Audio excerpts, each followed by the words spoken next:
اہل بیت سے محبت کرنے کا حکم خود رسول صلی اللہ علیہ وسلم نے دیا ہے۔ صحابہ کرام اور آنے والے لوگوں کو بطور وصیت کے فرمایا تھا کہ تم کتاب اللہ کو مضبوطی سے تھامے رکھنا اور دیکھنا حب اہل بیت کو نہ کہیں گنوا بیٹھنا۔ اس سلسلے میں امام مسلم رحمۃ اللہ علیہ نے اپنی صحیح میں ایک لمبی حدیث نقل کی ہے۔ یزید بن حیان بیان کرتے ہیں کہ میں حسن بن صبرہ اور عمر بن مسلم تینوں حضرت زید بن ارقم رضی اللہ تعالیٰ عنہ کی خدمت میں حاضر ہوئے۔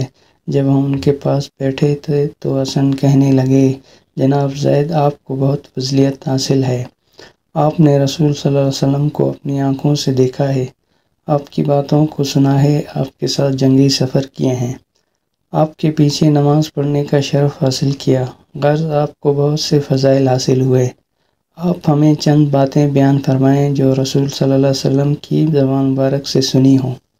وہ فرمانے لگے، بھتیجے، اللہ کی قسم میری عمر بڑی ہو گئی ہے، آپ سے ملاقات کو عرصہ دراز ہو گیا ہے، ہو سکتا ہے آپ صلی اللہ علیہ وسلم سے سنی ہوئی باتیں بھی بھول گئی ہوں، لہٰذا میں جو تمہیں بیان کروں اسے لے لینا اور جو بیان نہ کر سکوں اس میں مجھے معذور سمجھنا۔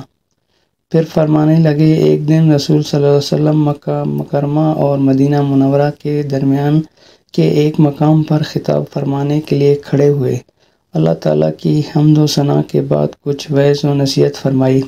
پھر فرمایا، اے لوگوں، میں ایک انسان ہوں، بہت ممکن ہے کہ میرے رب کی طرف سے بلانے والا میرے پاس آ جائے اور میں لبیک کہہ دوں۔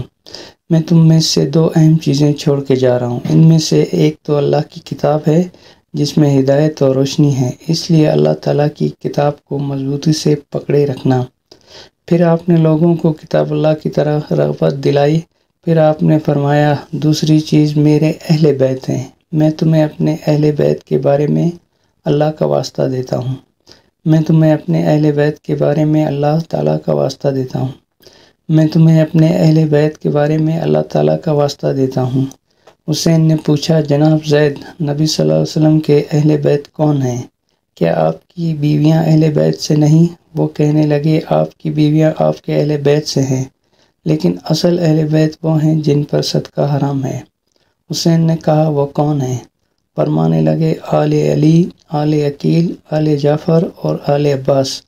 حسین نے پوچھا، ان پر صدقہ حرام ہے؟ فرمانے لگے، ہاں۔ یہاں قابل ذکر بات یہ ہے کہ نبی صلی اللہ علیہ وسلم نے 3 دفعہ اللہ کا نام لے کر اپنے گھر والوں کو یاد رکھنے کا حکم اپنی امت کو دیا۔ یاد رکھنا ایسے ہی ہوتا ہے جیسے کوئی بندہ اپنے قریبی عزیز کے بارے میں اپنے ملنے جلنے والے کو کہہ دے کہ یہ میرا قریبی ہے، اسے تم یاد رکھنا۔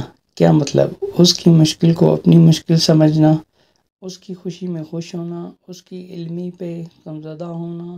یہ کام تبھی ممکن ہے جب بندہ اس سے محبت کرے۔ تو اہل بیت کو اللہ کے لیے یاد رکھنے کا مطلب یہ ہے کہ دل میں ان کی محبت بجائے رکھنا، ان کا دفاع کرنا، ان کا ذکر کرنا، ان کی مدح کرنا اور انہیں رسول صلی اللہ علیہ وسلم کا محبوب سمجھتے ہوئے اپنا بھی محبوب سمجھنا۔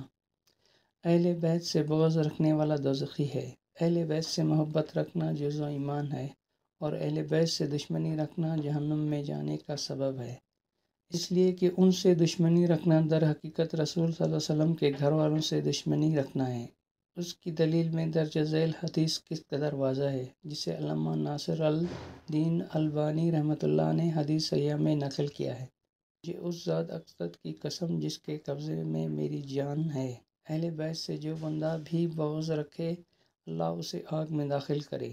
اس حدیث نے فیصلہ کر دیا کہ اہل بیت سے محبت رسول صلی اللہ علیہ وسلم سے محبت اور اہل بیت سے دشمنی رسول صلی اللہ علیہ وسلم سے دشمنی ہے، اس لیے کہ پیغمبر کائنات نے خود اس دشمنی کی نسبت اپنی طرف کی ہے۔ پس رسول اللہ صلی اللہ علیہ وسلم کا دشمن کبھی فلاح و نجات نہیں پا سکتا۔